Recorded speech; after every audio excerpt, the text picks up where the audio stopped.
Olá, meus amores, muito bom dia, muito boa tarde, muito boa noite. Sou eu, Franklin, falando aqui com vocês mais uma vez. Espero que vocês estejam bem, tá? Amei a prova que eu tive com vocês de história, foram notas maravilhosas, tá?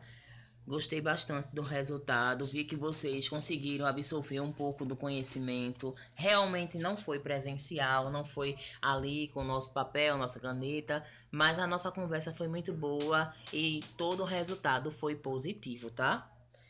Nós estamos agora com história no capítulo 5. Como vocês estão vendo aí na tela, o nosso tema é Fenícios, Hebreus e Persas. Vamos ver um pouquinho da história, né? Que formou aí a nossa história até hoje, né? Vamos lá para o próximo slide. Mas antes de ir para o próximo slide, espero que vocês estejam com o livro. Caso não estejam, peguem por favor, tá? Para que vocês possam acompanhar aí a leitura, tudo o que tem no livro de história de vocês, tá? Todo esse slide, ele é feito em cima do livro de história de vocês, tá, gente? Eu não peguei nada da internet, é tudo que tem no livro. Próximo slide. Momento de reflexão. Nós vamos falar um pouco sobre os fenícios, tá?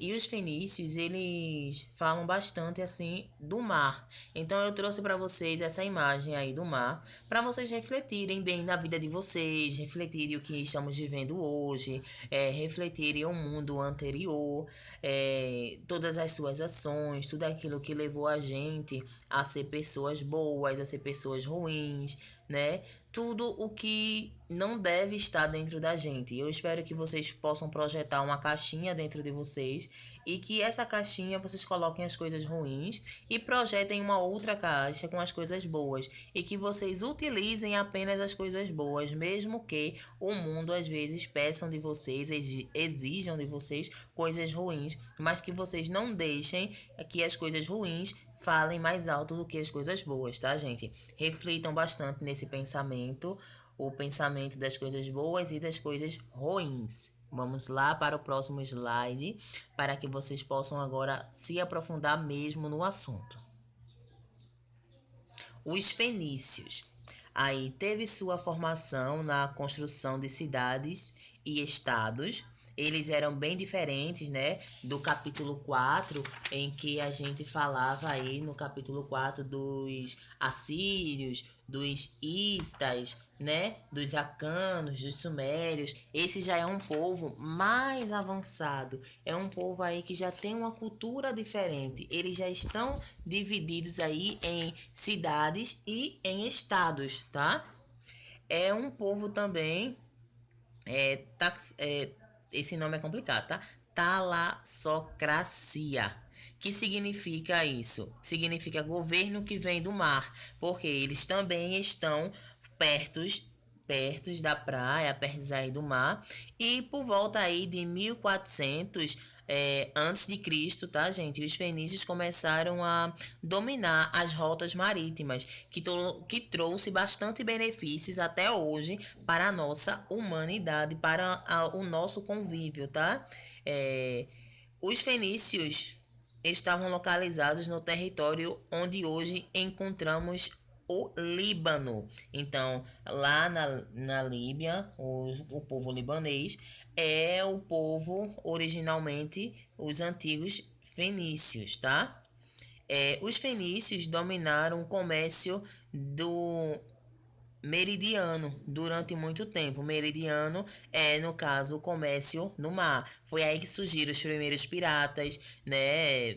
Como vocês podem ver em filmes, em séries, tudo aquilo era na época dos fenícios. E uma época que vocês podem se lembrar é quem já assistiu Xena, quem já assistiu Hércules. Esse período que passa de Xena, de Hércules, é o período dos fenícios, tá?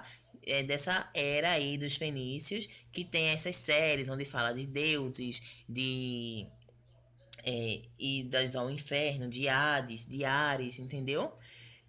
Os desenvolvimentos do comércio entre os fenícios aconteceu principalmente através da relação de troca de mercadorias. Então eles tinham aí aquela questão de troca. Eu tenho um abajur e você tem uma lâmpada. Eu quero o abajur e eu quero a lâmpada. Então, o que é que eu posso fazer para ter isso? Era moeda de troca. A moeda de troca nesse tempo não era dinheiro para os fenícios. Essa moeda de troca ainda era troca de objeto, troca de animais, entendeu?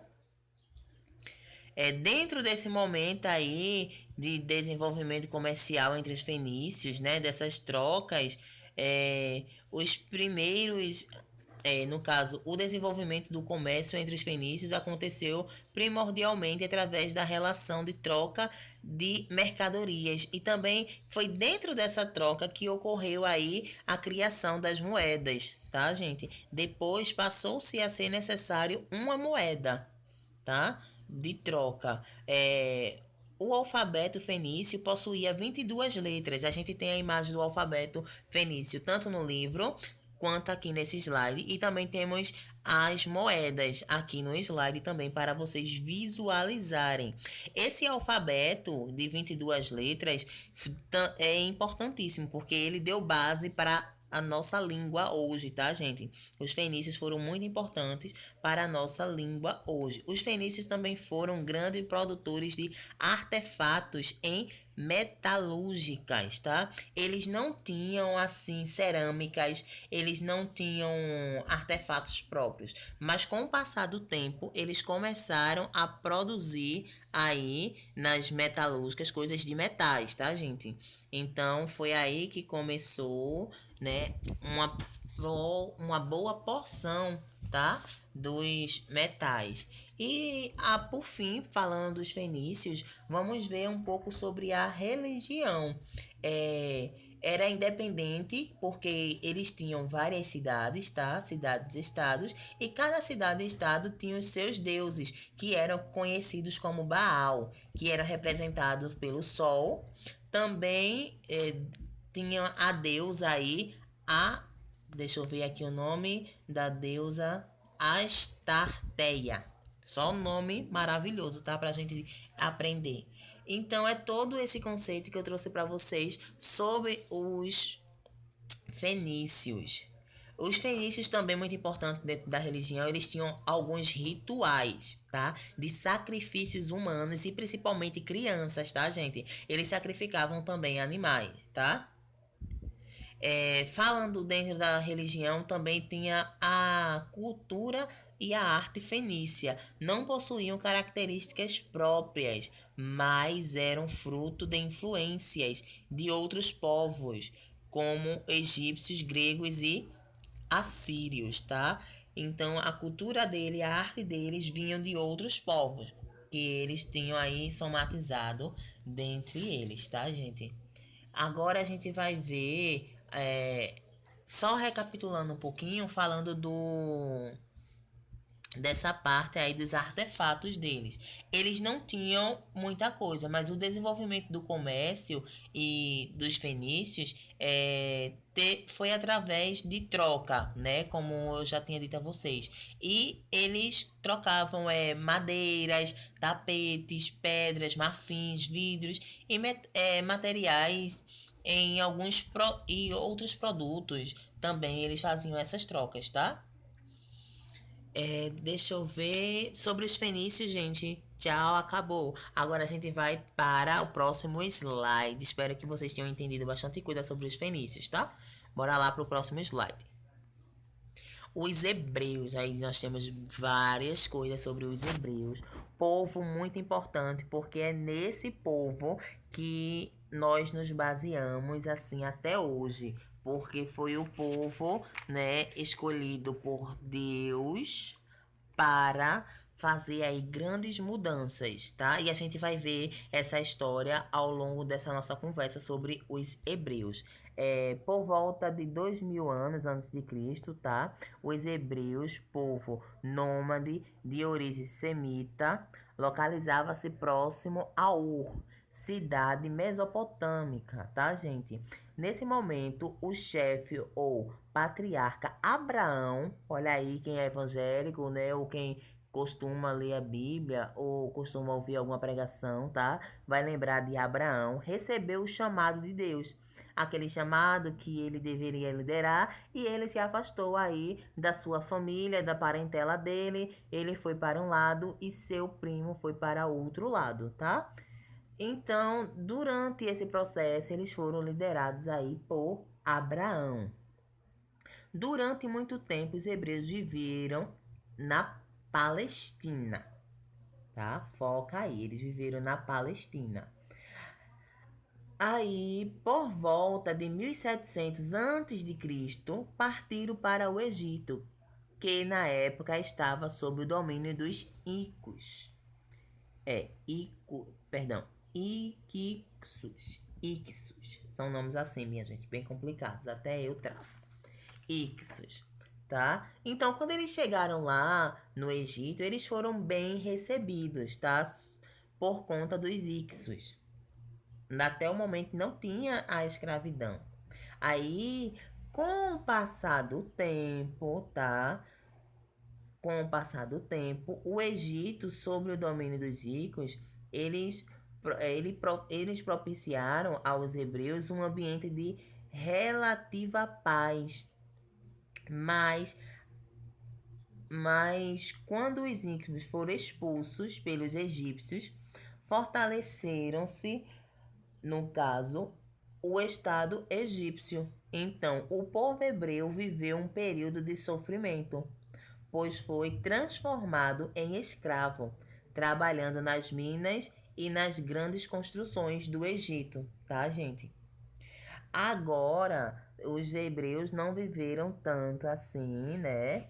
Em escravidão. Foi muito, minha gente, foi muito tempo, tá? Foram 40 anos de escravidão após aí a expulsão dos Ixos, tá?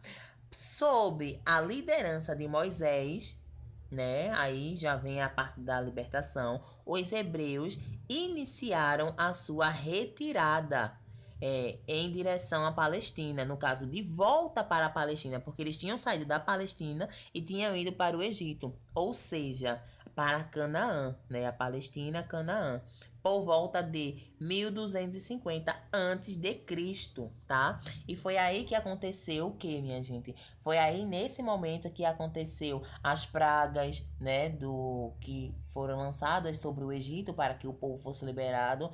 Foi aí que aconteceu a abertura do mar, né? Todo esse processo de história religiosa. E também foi aí que o povo começou a seguir um Deus apenas, tá? Foi nesse momento que, para quem é cristão, para quem é religioso, tem aí o livro do Êxodo, que é o livro que explica essa saída do povo hebreu para Canaã, tá? Todo esse processo. Dentro desse processo, nós encontramos também os mandamentos, né? Foi aí que Deus, junto aí com Moisés, fez os 10 mandamentos, e Moisés trouxe a público as regras, as ordens que Deus tinha mandado, né, para que o povo seguisse, e são os mandamentos que seguimos até hoje, ou tentamos seguir, né? Caso alguém tenha alguma dúvida sobre os mandamentos, pesquisa no Google, tá? Ou vai ler na Bíblia. Pulando um pouquinho, temos o livro sagrado dos Hebreus, que é o Torá. As 5 partes que constituem o Torá são o Gênesis, o primeiro livro da Bíblia, o Êxodo, o segundo, Levíticos, Números e Deuteronômio, tá, gente? Esses livros são os livros que formam aí o Torá. Então, por isso que nas regiões aí sírias, né, nas regiões onde as leis são mais duras, mais severas, se baseiam tudo dentro do Gênesis, dos Êxodos, dos Levíticos, dos Números e Deuteronômios. Nós, aqui no Brasil e alguns outros países, vivemos numa parte que se chama Novo Testamento. A Bíblia ela foi dividida em dois, Velho